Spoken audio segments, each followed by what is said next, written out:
Oi pessoal, vamos voltar aqui a ler As Troianas, do Eurípides. No primeiro vídeo nós vimos a Écuba, a rainha dos troianos, vendo a destruição da cidade e temerosa pelo destino delas. Vimos também que os deuses Atena e Poseidon vão se vingar dos gregos. Agora nós vamos ver o primeiro episódio e o primeiro estasmo, em que o arauto dos gregos vai falar para Écuba o destino dela, das filhas dela, e Écuba também vai ouvir a Cassandra, a filha dela, que é evidente que a mãe toma por louca, né?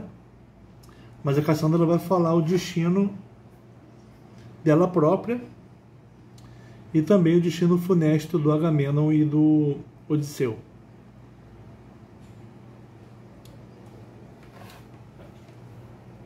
Então vamos começar. Eis que do exército Dânao vem o arauto, gestor de recentes falas, executando passo de rápido pé. Que traz, que diz, servas, já somos da terra Dória. Então, está chegando o arauto, chamado Taltíbio. Écuba, conheces-me por muitas idas a Troia, como arauto do exército aqueu. Reconhecido, sim, diante de ti, ó mulher, Taltíbio venho anunciar a palavra nova. Isso, caras mulheres, era o pavor. Já fostes sorteadas, se vos era o pavor. Ai, que urbe dizes, ou em Tessália, ou em Fítia, ou na terra de Cadmo. Para onde seremos enviadas?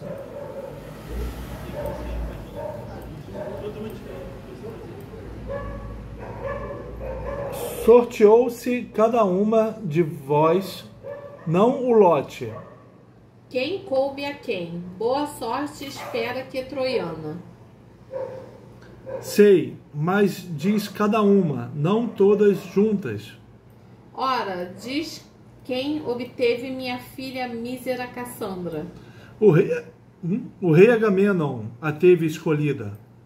A serviço de noiva Lacedônia, serva, ó Moi. Lacedemônio. Quer dizer, a Cassandra foi escolhida por Agamenon. Vai ser serva da Clitemnestra, né? Não, mas noiva de trevosas núpcias. A virgem de Febo ou de áurea crina, como prêmio lhe deu a vida inúpta. Cassandra, virgem de Febo, que segundo Taltíbio terá trevosas núpcias. O amor da moça divina o alvejou. Quer dizer que Apolo amou Cassandra. Retira, filha, do corpo os ramos divinos e os paramentos sagrados de adornadas coroas.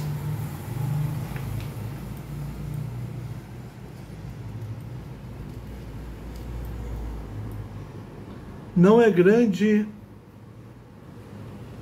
sorte o leito do rei? Por que me retiraste a filha nova? Onde está ela? Dizes Políxena ou que perguntas? Essa a quem o sorteio a jungiu. Posta a servir a tumba de Aquiles. Ó Moi, eu a pari para servir tumba, mas que lei é essa? Que decreto de gregos, ó caro? Felicita a filha, ela está bem. Que é o que disseste? Ora, ela me viu o sol. A sorte a mantém livre dos males, quer dizer que ela provavelmente ela está morta, foi morta em cima da tumba de Aquiles. Então o Tíbio está dizendo que então mal nenhum a alcança. E a mulher do bronze o mestre Heitor, Andrômaca mísera, que sorte ela tem.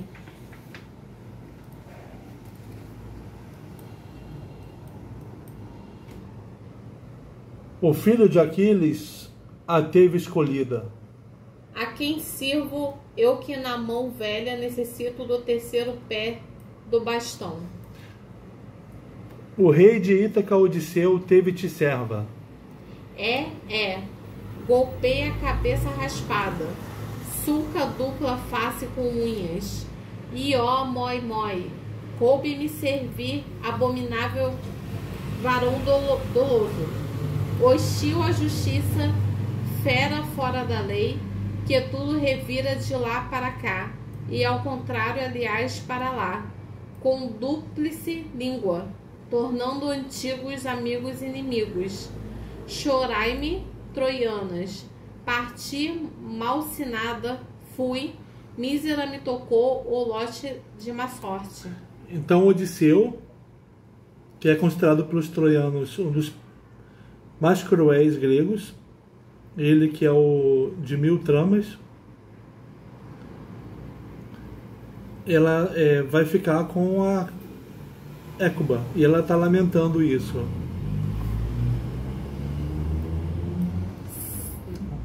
Sei tua sorte, senhora, mas a mim que aqueu ou que grego me obtém.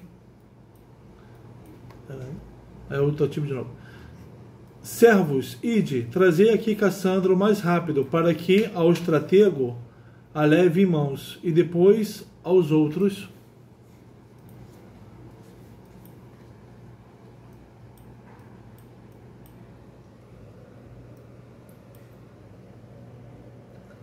As outras cativas de guerra sorteadas. Que brilho de pinho arde em casa. Que ele está vendo que algumas troianas estão tacando fogo nas próprias casas. Troianas queimam tendas? Que fazem? Prestes a serem levadas desta terra para Argos, põem fogo no corpo? Querem morrer? De fato, a liberdade, em tais casos, suporta mal seus males. Abre, útil a elas, mas hostil aos aqueus, aquilo não me imputem.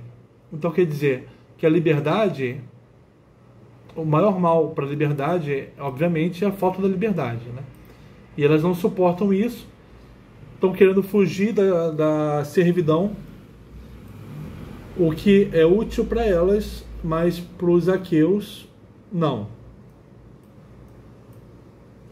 Não queimam, mas minha filha Cassandra louca está vindo para cá.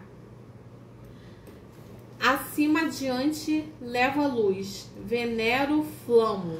Olha, com tochas este templo, ó rei Himeneu, venturoso noivo, venturosa sou com leito de rei, casando-me em Argos. Imen, ó rei Himeneu, quando em prantos eás tu, mãe, lamentas o pai morto e a nossa pátria, eu, por minhas núpcias, acendo a luz do fogo brilhante, esplendente, por ti, ó Himeneu, por ti, ó Hécate, luz em núpcias de virgens, como é costume. Brande o pé ao céu, guia o coro, euoi. Cassandra está falando das núpcias que ela vai ter. Então ela está invocando o deus das núpcias, né, o Himeneu.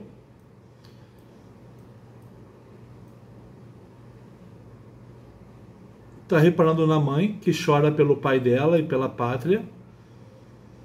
Enquanto ela, Cassandra, acende o fogo pelas núpcias que ela vai ter.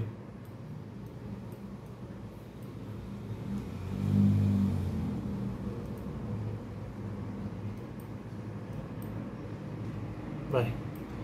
Como na mais venturosa sorte de meu pai, o coro é sagrado. Guia tu, Febo, em teu templo, entre loureiros, queimo incenso. Ímen, ó Himeneu, ímen. Celebra, mãe, conduz o coro. Rodopia teu pé aqui, ali comigo, com o mais caro passo dos pés. Grita, ó Himeneu, com venturosas cantorias, eu com os clamores a noiva. Ó de belos véus frígias, filhas, vinde, cantai o marido dado ao leito de minhas núpcias. Parece que Cassandra está fora da realidade, só pensando nas núpcias que ela vai ter. Rainha, não deterás a filha bacante? Não dê o leve passo à turba argiva? Hefesto, em núpcias de mortais tens tochas, mas ardes essa lúgubre chama sem grandes esperanças. Oi, mói, filha, não por lança, nem por dardo argivo, outrora supunha que faria tuas núpcias. Dá-me a tocha, não é correto portar fogo andando louca. Por tua sorte, filha, não tens lucidez, mas ainda és a mesma. Troianas, retirai as tochas e substituí por lágrimas os seus cantos nupciais. A Écuba está falando que esperava que a filha tivesse outras núpcias, e não essas forçada.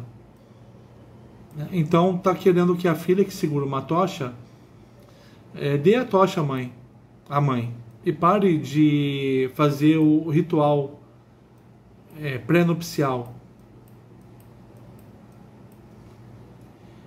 Mãe, cobre a minha cabeça vitoriosa e alegra-te com minhas núpcias régias. Vai.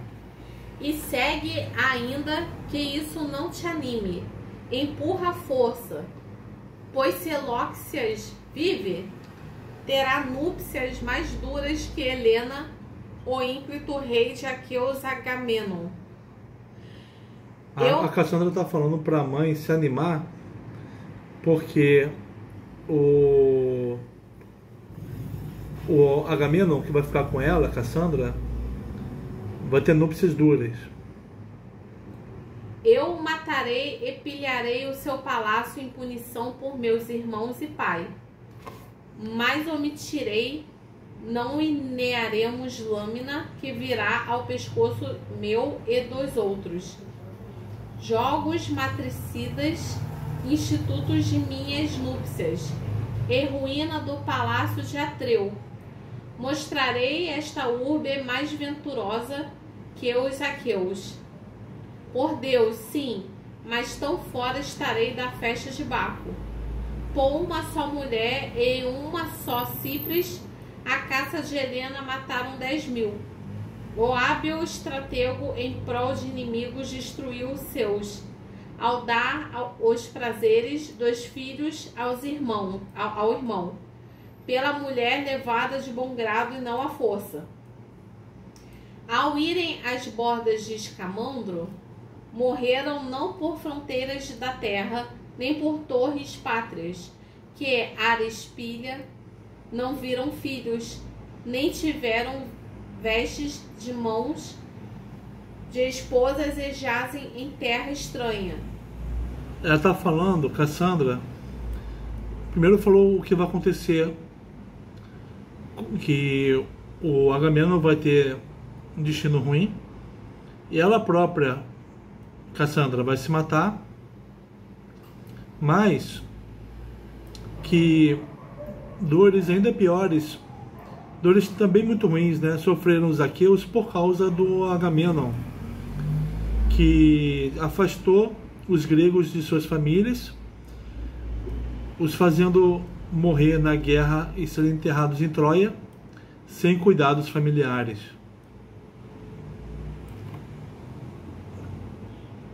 Morriam viúvas e os sem filhos em casa criaram filhos em vão. Além de tumbas, não há quem lhes dará o sangue à terra. Sim, deste elogio a frota é merecedora. O melhor é calar o pobre. Não seja nunca musa cantora de hinos a males. Troianos, primeiro, a mais bela glória. Morriam pela pátria, a lança os pilha. Mortos levados para a casa por amigos, e o solo da terra pátria os encerrava. Os troianos morreram defendendo suas casas.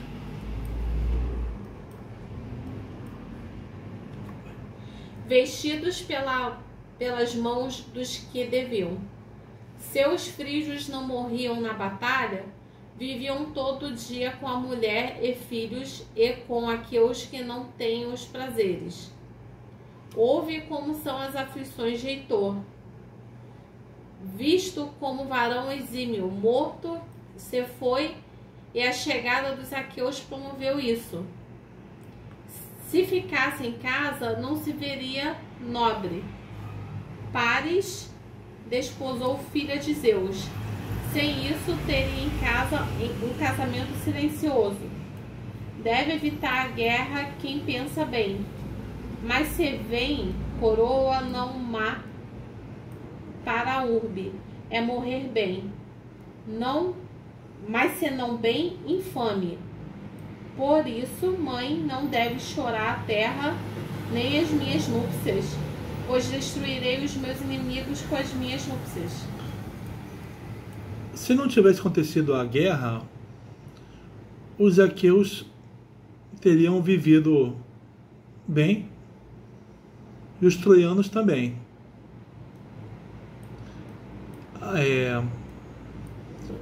Aquele homem que pensa bem deve evitar a guerra. Mas uma vez que a guerra acontece, ele deve fazer algo que traga glória, né? Coroa não má para a urbe é morrer bem. Mas se você não fizer algo que honre você e sua urbe, você morrerá infame, uma vez que a guerra começa. Mas o melhor é que você não se meta numa guerra, não provoque a guerra. Aí ela termina tentando acalmar a mãe, consolar a mãe. Que doce riso tu ris dos próprios males. Cantas e cantando talvez não sejas clara. Se Apolo não te inebriasse o espírito, não sem paga escoltarias desta terra os meus estrategos com tais palavras. Ele está ameaçando a Cassandra. Mas você não vai fazer algo ruim com ela porque ela está louca, né? Ora, veneráveis e renomados sábios não podem mais que o não ser nada. O caro filho de Atreu, o rei supremo de todos os gregos, teve seleto desejo desta louca. Ainda que eu seja pobre, eu não reivindicaria as suas núpcias. Eu que não casaria contigo. Como não tens espírito apto, os teus insultos a argivos e louvor de frígios dou aos ventos que levem. Segue-me para o navio, bela noiva do estratego.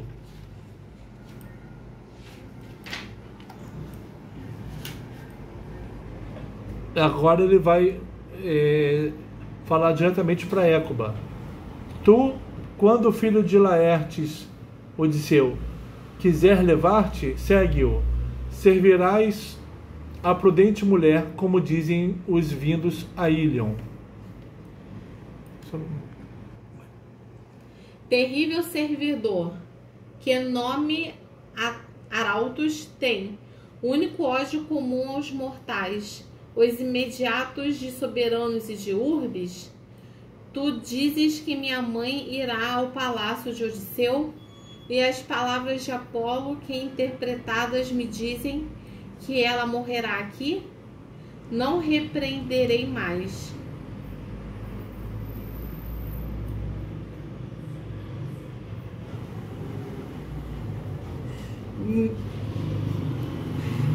Mísero não sabe que dores o esperam, que ouro ainda lhe parecerão os males meus e frígios.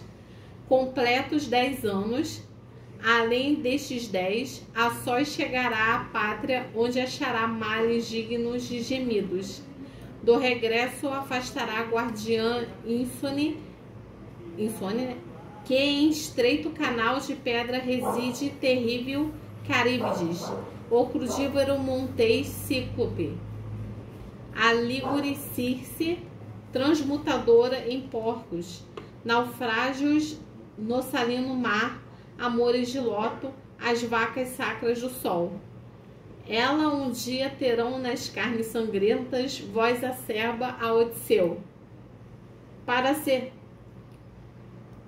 concisa, vivo irá à casa de Hades e salvo do lago achará 10.000 males ao chegar em casa. Mas por que disparo males de Odisseu? Vai rápido, desposemos o noivo em Hades. Terás maus funerais à noite, não de dia, ó considerado venerando chefes dos Dânaos. E o princípio fará de mim pasto de feras, morta, arremessada nua nágua iemíflua. A serva de Apolo perto da tumba do noivo. Ó coroas do Deus caríssimo, enfeites évios. Ela está falando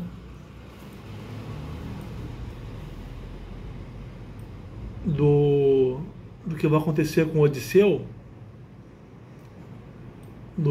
porque a Cassandra todos a consideram louca, mas ela fala o que vai acontecer, porque ela é profetisa.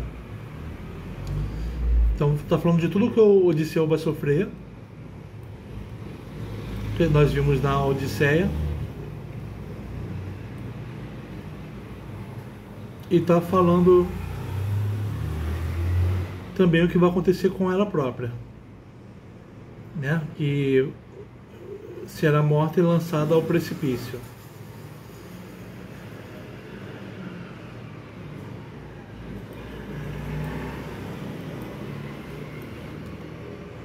Salve!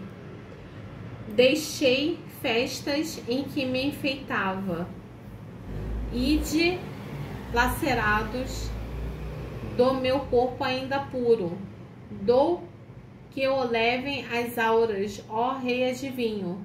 Onde está o navio do estratego? Aonde ir? Não mais esperarias por ventos nas velas, ao ter-me uma das 3 Erines desta terra. Salve, minha mãe, não chores. Ó pátria, ó meus irmãos, eu, nosso pai sob a terra, não me tardarei. Irei aos mortos vitoriosa por pilhar a casa dos Atridas, nossa ruína. Ela está se entregando então para ser enviada para a casa dos Atridas, mas que ele não deveria esperar um retorno rápido, porque ela está invocando as fúrias, né, para se vingar. Guardas da velha Écuba, não vistes que a senhora cai sem vós ao longo? Não socorreis? Ou deixareis, ó vis, a velha caída? Ponde o corpo de pé. Deixai-me jazer caída, não é grato ou ingrato, ó filhas, padeço. Padeci e padecerei dores dignas de quedas. Ó deuses, invoco os aliados maus, todavia invocar deuses tem a ver. Se um de nós tem sorte de má sorte, primeiro me é grato cantar os bens, suscitarei mais lástimas dos males. Princesa me casei com a casa real, e assim gerei os filhos excelentes, não só cifra, mas soberbos frígios, tais quais nem grega nem bárbara, troiana poderia alardear ter gerado. Vi-os ainda cair sob a lança grega e cortei o cabelo ante as tumbas. Não por isso de outros, não por ouvir de outros, chorei o pai Príamo, mas com estes olhos. Ela está falando das dores dela, e como ela não quer ficar de pé, e ela diz aqui: primeiro me é grato cantar os bens, suscitarei mais lástima dos males. Ela está falando de como ela criou a família dela, vai falar de coisa dos bens, né? Para aí os males serem mais sentidos ainda. Por isso que aqui ela fala de que ela criou uma cidade que os gregos jamais experimentariam, mas foram todos mortos.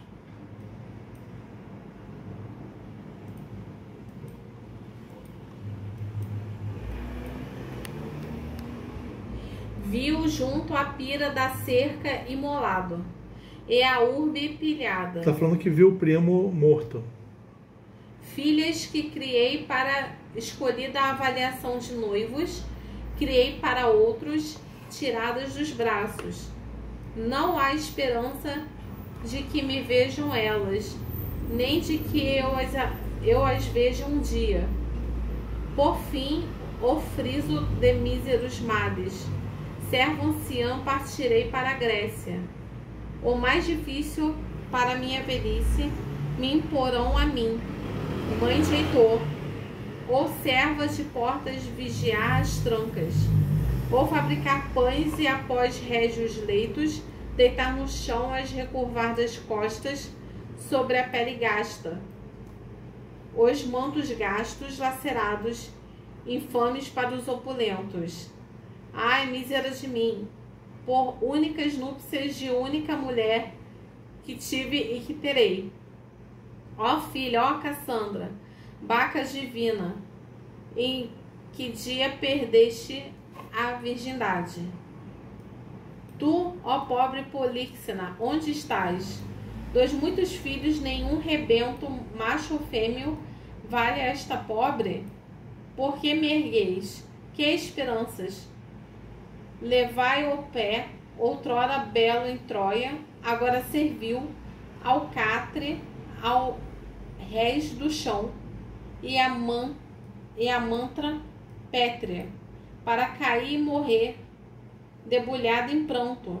Não felicites os de bom nome antes que morram. Agora vai ser o primeiro estágio, e o coro vai dizer: canta-me quanto a Ilion, ó musa, o canto lutuoso de novos hinos em pranto. Ecoarei agora o canto a Troia, como sob quadrúpede veículo, mísera morri cativa de argivos, ao deixarem aqueus o cavalo, de áureo elmo a fremir ao céu, em armas perante as portas. O povo de pé na pedra de Troia proclamou: ide, ó livres de males, levai esta sacra imagem à filha de Zeus em Ilion. Que moça não foi? Que ancião no céu de casa, alegres com os cantares, obtiveram dolosa ruína. Toda a prole dos frígios, está falando agora do sacrifício de um ritual que vai ser feita em honra a Atena. Toda a prole dos frígios foi às portas para doar à deusa Pinho Montês, polido argivo, ruína Dardânia, dom à indômita potra imortal. Com líneas cordas navais, qual barco negro da sede, pétrea e solo, fatal à pátria, ofertaram à deusa Palas. Após o labor e regozijo, vieram as noturnas trevas. As flautas líbias ressoavam frígias canções, e virgens erguiam o estrépito dos pés. Dançavam animada bulha. Nas casas, a luz fulgente trocou o sono por sinistro esplendor de fogo. Eu dançava nos coros perto do templo a Virgem, filha de Zeus, Montesa, e o grito de matança na urbe teve a sede de Pérgamo. Filhinhos nas mantas lançavam mãos atônitas à mãe. Ares saiu do ardil, obra da Virgem Palas. As matanças de frígios ante altares, e nos leitos a desolação decapitada portam coroa de moças nutriz de jovens a Grécia e dor a pátria dos frígios.